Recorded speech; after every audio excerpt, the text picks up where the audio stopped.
Well. Another day, another incident. Jesus. Good morning, guys. So now that I have time to actually address what incident had occurred on the 401 eastbound this morning. Okay. After walking my dogs and taking care of my priorities as my own person, yeah. Gotta love being followed by random peoples and road targeted. And it's not just coincidental, because as I've pointed out, every time somebody else is using my vehicle, it's all crickets chirping. But when I'm using my own vehicle, how is it that there's always a problem? It's not just a coincidence. I'm allowed to drive my own vehicle. Nobody else should even be driving my vehicle other than me, and who's on the insurance. But regardless and separate to that factor, what I don't like is being road targeted to the point where I'm made to miss my cutoff, which this has been a regular occurrence that has happened more than once, and it's a repetitive occurrence where today I decided to do something a little bit different when it happened. I spiced it up a little bit. I threw on my hazards while I was being followed, and then took them off after I was in a safe zone away from the person that was following me, and also trying to cause an accident on the roads, endangering other drivers at the time, which was very evident and clear to other drivers on the road that this van was following me and driving very abruptly and erratically and aggressively for no given reason at all, while following my car. Now, the second thing is, that's not the only incident with, a vehicle on the road out of all the millions and billions of drivers that are on the road daily. Okay. These are no coincidences what's going on with me compared to the number of accidents that are at random cause out there. Road targeting is different than an actual accident. That's considered an accident by the MTO. Now, what the MTO is not realizing is road raging, sociopathic stalking, and harassment and road targeting is existent, and it does exist, and it is happening to me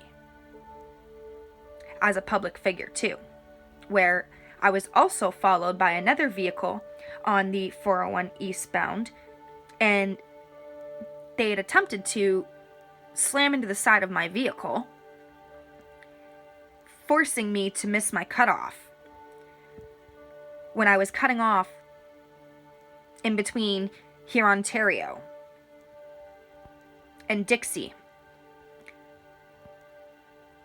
Now, that just shouldn't be happening. This is my daily route, and I'm being followed on my daily route.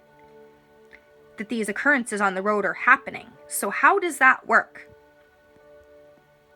I'm clearly being followed and stalked, as I keep saying and mentioning, on my daily commute to take my partner to his workplace. A legal given right of mine to have a license and to drive, which I have no bad driving record. And secondly, my partner has the right to go to work, and I have the right to travel to and whereabouts wherever I please. The last time I was going to the Indian Reserve, there was an issue as well. and we'd stopped at Niku in Hamilton, coincidentally enough, just around the corner from where we used to reside, next to crazy Houdini and Kristina. How does this all work out? I'm tired of being sociopathically stalked by a select group of people. That is group stalking. It is not individual stalking, it is group stalking, where these people need to be penalized individually for their actions.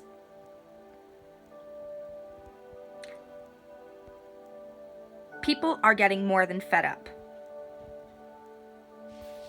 And it's my choice to stick to myself, my animals, and my husband. I don't have to socialize with other people, nor do my pets have to be social with other people and pets. As I don't allow guests into my personal space. Not anymore. I used to when I lived in Bob Cajun, but that had changed very abruptly and drastically, thanks to what I had personally experienced when I bailed Brandon Blakeney out of jail. I'm done with this harassment, and I expect the government to be put in check over the cover-ups that have been going on. The deaths leading up to this whole incident. Randy Marshall, RT would have been his short form.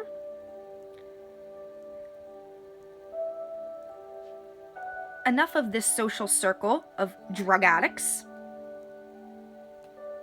May I include David Moncton and Tasha, whether they are together or separate as a couple in that. And as I've mentioned, I'm just tired of this social circle of sociopathic stalkers who will not leave me alone. And I expect the Canadian military to file a Freedom of Information Act on Billie Eilish. And I expect the elections fraud to be looked into, as Andrea Horvath had my rights affected on election day in Hamilton. I did not get to vote, as I had posted to Facebook and publicly spoke about. That right there needs to also be investigated, as well as the murder leading up to Andrea Horvath's winning election and becoming mayor of Hamilton, as she was politically involved in Aurelia, into the Bowmanville area where my brother had resided with his partner and stepchildren. Considering that there was another overdose out front of the apartment buildings where my family figures reside, involving these specific individual people. I'm tired of the games, and I do expect the Canadian military to stand shoulder to shoulder and hold up to their slogans